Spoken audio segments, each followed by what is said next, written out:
16. If I had the time during my life to do all the visiting I would like to have done, I might be able to write a volume or two on the great and learned and inspired characters of our day.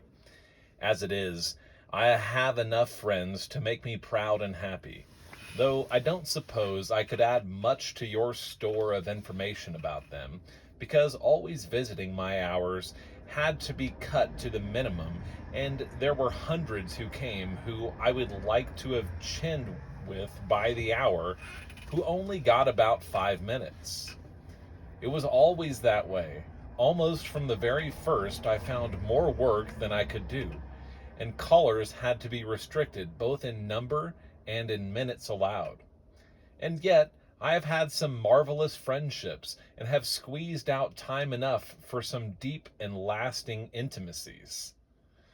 The late Judge S.F. Lieb of San Jose, a lawyer and horticulturalist, and a splendid wise man, and Dr. David Starr Jordan, President Emeritus of Stanford University, were two of the men I was most glad to see, and with whom I could be certain to enjoy a pleasant hour or half day whenever they would come. By the same token, they came seldom and cut their stays short. I did the same when I went to see them, so we were mutually helpful and agreeable, and our friendships never suffered from overindulgence. But there have been hundreds who have rung my doorbell and with whom I have walked in my gardens. What did we talk about? What did they say? I don't remember. Only in their friendship and their affection were they different from the thousands of others who came. They were as interested and absorbed in the work that they saw going on and in the results of that work in bed and greenhouse and orchard row as, well, as the children who came. Because in nature's presence, we are all children, nothing more, and honors and names and purses lose their significance and importance and are forgotten, and only the awe and marvel in our hearts remain. My doorbell gave me contact with the great, the wise, the mighty. It brought me face to face with the beautiful and enchanting women of my day. It called me to speak to little children. It summoned me to answer the questions of the curious, the eager, the modest, the bold, the amateur and the scientist, the teacher and the pupil, the greatest bores in creation, and Harry Lauder. A lean, brown man rang that doorbell one day, and when I answered it, he told me he was a snake specialist. He knew more about snakes than any man living, I suppose, not from books or microscopes or laboratory examination, but from living with them, catching them, watching them, making pets of them. He was on the trail, he said, of a new species of snake, and there hadn't been a new species discovered, I think he said, in 20 years. He was interested in my flowers, but I don't think he got much out of me because I, on the other hand, was so interested in his snakes. In leaving, he said I would hear from him, and just the other day I did. He had found his new snake, and with my permission was going to name it for me. I have had many things named for me, from schools to pickaninnies, but I am as proud of the Burbank silver-striped snake as of anything on my list. A sunburned man came one day with a pack on his back and his shoes worn through, and carrying in his hand a very handsome lily plant. He was a clerk, he said, in ill health and taking a long vacation. As he had little money, he had decided to travel afoot. He had gone from San Francisco way up into Oregon, and there had discovered this lily. It was new to him, and he thought, he told me, of an old lady living in San Diego, 1,000 miles from where the flower was found, who had once been kind to him, and who loved flowers. He would take it to her, he decided, walking the whole distance. But when he tried, he found that it would not go into his pack without danger of killing it. So he was carrying it from Oregon to San Diego, 1,000 miles of hill and plain, mountain and waste, in his hand. He had stopped and rung my doorbell to ask me what the lily was, and when I told him it was a rare and beautiful Darlingtonia and very frail, I thought he would cry for joy. There was a great ringing of the bell once, but the ringer seemed to lose heart and become frightened, for when I went to answer, I found her halfway out on the porch looking pretty shy. It was a little girl on her way to school, and behind her was a group of them. "Hello," I said in my doorway. "Is this a committee?" The others looked at the first. She was spokesman. She colored and hemmed and hawed, but finally she got at the matter. "The boys won't let us cross the street," she said, gaining some confidence as she went. "So we told them we'd come and tell Mr. Burbank on them." That was it. I put on my severest face, led them out the gate, frowned at the boys, and piloted the little group of timid maidens over. When I returned, the boys watched me closely. I was going to turn and rend them, or was I going to turn and rend them, or was I going to lecture, or was I going to call the police? I said, "It is fun to hear girls squeal, isn't it, boys? But why don't you pick on some of the big girls next time?" They went off, whooping that they would. Children are always ringing my doorbell, and I think it gives off a more tinkling and merry peal to their touch than to that of any sober-sided graybeard or tailored princeling or learned professor. The people who bring strange or new plants to my door are numerous. What might surprise you is the number who have come asking me to prescribe for sick plants, and often bringing the patient. Those who want advice about gardening, or names of their plants or wildflowers, or suggestions as to border plants or ornamental shrubs are legion. But of course it is impossible to help them, with my hands so full of my experiments. I can always make a little time, though, for the passionate flower lovers who come, especially for country and mountain women in their plain worn dresses, with their hair awry, perhaps, and their hands roughened with work, but with beauty in their hearts and love of wild things and of nature shining in their eyes. They bring me into intimate touch, constantly, with the heights and the spaces that I have always loved, and sometimes I steal half an hour to sit and listen to them talk of their homes and their hills, and am refreshed and helped by them and cheered by their visits. There are two stock phrases used by miscellaneous visitors that sound new to them, of course, but that have grown very old at home. "I couldn't leave Santa Rosa without being able to say that I saw Luther Burbank," is one of them. The other is, "I've come a long way to see Luther Burbank." The last was a strong statement, until you examined it. I felt sort of guilty about not giving a minute to a man or a party that had come a long way to see me, until, by chance, I found that long way was as likely to be the 50 miles from San Francisco as it was the 5,000 from Australia. And after that, I had to be impressed by something more than the plea of immeasurable distance traversed. Perhaps the visitors who have embarrassed me most, though I tried never to let them see it, have been the young ladies who have brought me their beaux for inspection before saying yes or no to the fateful question.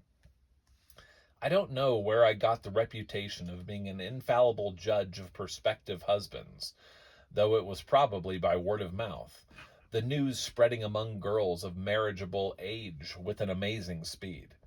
I do not know either whether what I have said has ever discouraged a girl from going ahead with the investment. I'm inclined to doubt it. On the other hand, if I admit that the specimen trotted out seems to measure up to my idea of a running mate for double harness turnouts, I am immediately voted the greatest man in the world, and the smartest, and in due course of time am sure to have a baby named for me, if it turns out that the baby can take my name with regard to the fitness of things. Even that did not discourage one proud young mother. And somewhere in the world today, there is a girl toting around everywhere she goes the unwieldy handle of Lutheran. Although I certainly hope she absolves me from responsibility for the hybridization of the name, or else has long decided to call herself Eliza Ann. Outside of businessmen and buyers and scientists and insurance agents and the like, these are typical of my visitors at the home in Santa Rosa. Thousands have come who have not rung the doorbell at all, but who have walked about the gardens on the street and looked in over the fence which I built low so that they could see all there was to see. Most of them are satisfied, but there was a time when hundreds every year were not, and would make some pretext or find some excuse to push in or to call to me or to the men, so that in time they became a real menace to the business. I put up signs that discouraged them, finally. I said that they could have an interview at so much a minute. After that, they seemed less anxious to interrupt. There is no getting cross with such folks, though. Their interest is great. Their hearts are kindly. They can't realize that a minute to each visitor would mean an average of an hour a day, and that an hour a day would be 2.5 working days out of each month in a place where every minute counts, and neither health nor strength will permit of any additional strain on a body that has been driven at just about its highest speed constantly for 60 years. I do enjoy laying off for a little while when some people come by. Ignace Pedrusky stayed with me several times, and his fine, sensitive nature and his breadth of experience gave him a background for a delightful friendship with me. He was never on his guard nor being shown off when he was here, and he felt it and appreciated it. He played too, though not in his concert style, plainly and simply. Little old-fashioned songs and pieces he knew I would understand and enjoy, and never too much, but usually too little. Schumann Heink, that great-hearted German woman who loved all the children of the world as she loved her own, was my guest. The great Melba came my way, and a dozen others whose names are written on my heart in gratitude to them for their interest and friendliness. Thomas Edison I met in Sacramento when he came to California to visit the Pan American Exposition. I had been invited to go to Sacramento to meet him. He and Henry Ford were traveling in the same party, and it was a great conclave for me. Just a little while ago, I had a letter from a man who saw that meeting. It is more expressive than anything I can write of it. So I'm going to quote from Bob Lyle's letter. He wrote, "I don't think you know when it was I first saw you. I was working for the railroad at Sacramento, and I heard that Edison and a party were coming through and would stop over for a while.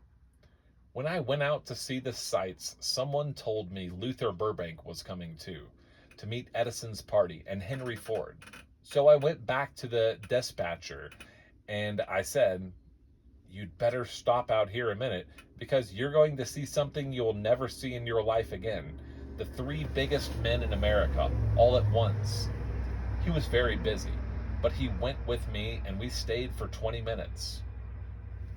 I saw you meet Edison, and he put an arm around you.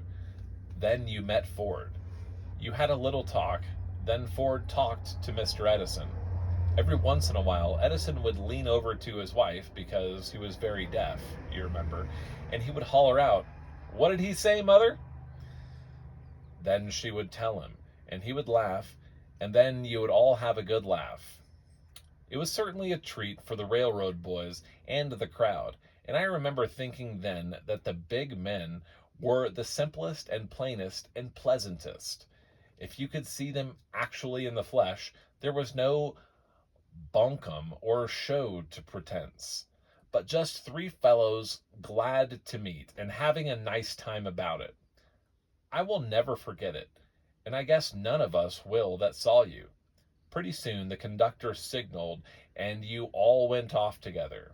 And the last thing I saw, you and Edison were arm in arm in the car talking away, with Edison bending down and holding his hand to his ear to make out what you had to say, and anxious not to miss a word. Edison and Ford and their party came out to the Santa Rosa Gardens a few days later, and we had a grand reunion. They wanted to know everything about the flowers and the plans and the program, and Edison was particularly quick to see beauty and catch the vision of what was being done and attempted. Henry Ford was just as enthusiastic, but he saw a different angle of the gardens. He wanted to know what was being done to increase production and develop new possibilities in plants. He is as keen as mustard and has the longest view into the future of any man I have encountered out of the business world of my time. The ladies said we acted like three schoolboys, but we didn't care. We were having a boss time. Dr. David Starr Jordan and Hugo de Vries were the most interesting scientists I have encountered in a long experience with that class, though there have been others that I enjoyed enormously, many of them foreigners with difficult English or none at all, and yet whom I could understand and who understood me with our botanical names for things and with signs and a common interest and concern. We were able to walk through the gardens and talk nature's language without the slightest difficulty.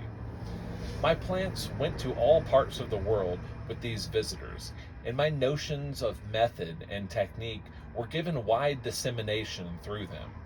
At the same time, I learned from all of them and was helped by all of them and found friends and collaborators in all of them. Dear John Burroughs was an intimate and crony of mine long before we met or exchanged a line of writing. I looked forward to his visit when the time came with the keenest pleasure and delight, and I was not disappointed. We just chinned and romanced and laughed and exaggerated to each other by the hour. And when he went away, I promised to name a strawberry for him. But a long time afterward I wrote him that though I had produced a quantity of fine strawberries, I never found one I thought sufficiently admirable and incomparable to send into the world with his honored name. Then, before I was satisfied, he died, and I lost a friend, and the world lost one of its richest treasures. I'm still hoping to find a fruit or a flower I think worthy of that name of his, and if I do, I will honor myself more than him in borrowing the use of it. John Muir and Jack London were neighbors of mine, in a sense.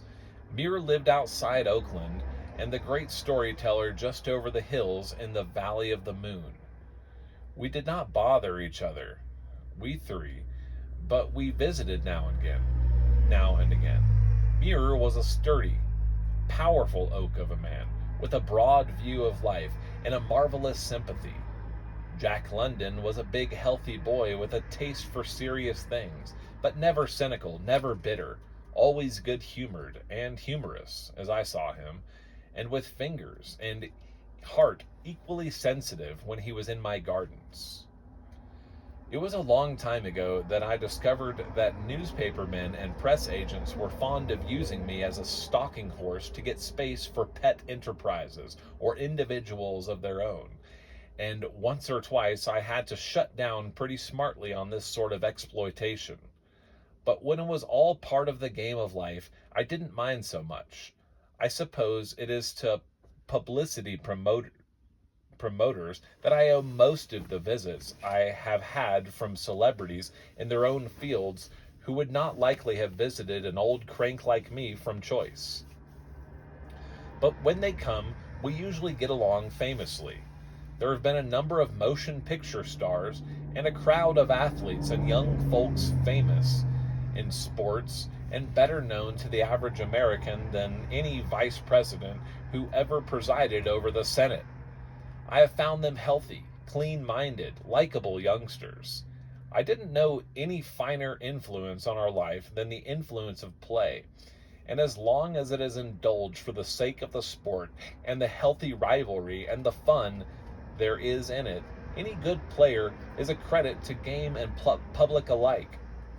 It's too bad they fall into the hands of the moneymakers, but they do and probably always will. They don't last long there, though.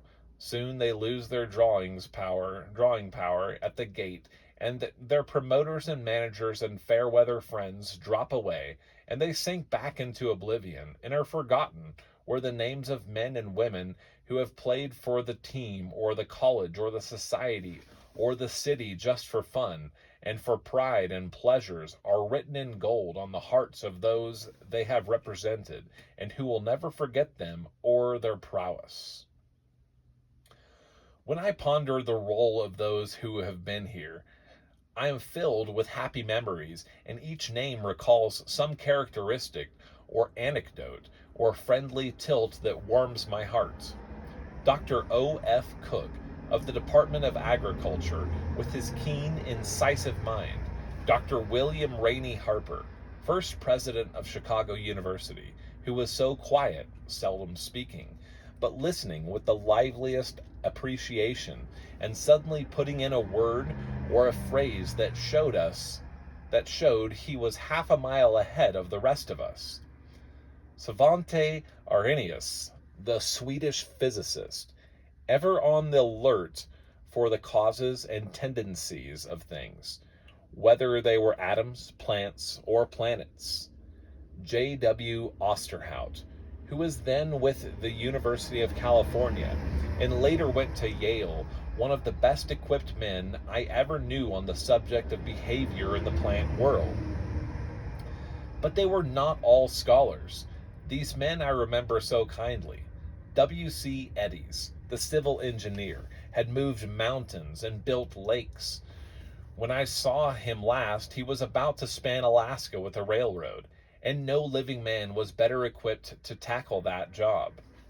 Jacob Riis, friend and associate of Theodore Roosevelt, was my friend and associate as soon as we got on the subject of children, for whom he did so much.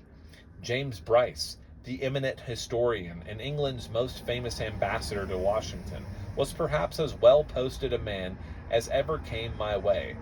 But I think I derived my keenest pleasure from listening to the smooth, suave, pungent English of Elbert Hubbard, who could say so much old things in such a new way as to make a person sit up straight. And in more recent years, I enjoyed a warm friendship with Henry T. Fink, the New York musical critic who turned garden expert and wrote a delightful and valuable book on the subject. Famous and illustrious women have come, too, authors, musicians, actresses, educators, and have been welcome because they were charming and interesting, and because, perhaps more than most men, they have a keen natural love for flowers. Annie Laurie, the newspaper woman, Ella Wheeler Wilcox, the poetess, Carrie Jacobs Bond, the songwriter, Cora Harris, Alice Hubbard, and scores more have come to my doorbell and made me happier and better from having a few minutes chat with them. Of all these, the one I am least likely to forget has been a recent caller. For years, I had been interested in the amazing struggle against an apparently insurmountable physical disability made by Helen Keller, and you may be sure that I welcomed her to my home and gardens when she came, just a few months ago, with the greatest joy. We were instantly friends. We understood one another, and I saw through her fingers as much as she saw through my eyes. I have taken a few random pictures from the album of my memory of visitors who have come to me and walked with me in my gardens. They have inspired me, helped me, strengthened me when I was discouraged, appreciated my work more than it deserved. They have been to me what friends are always and everywhere, the most beautiful gift of life to us, at once the easiest to win and the most costly to lose.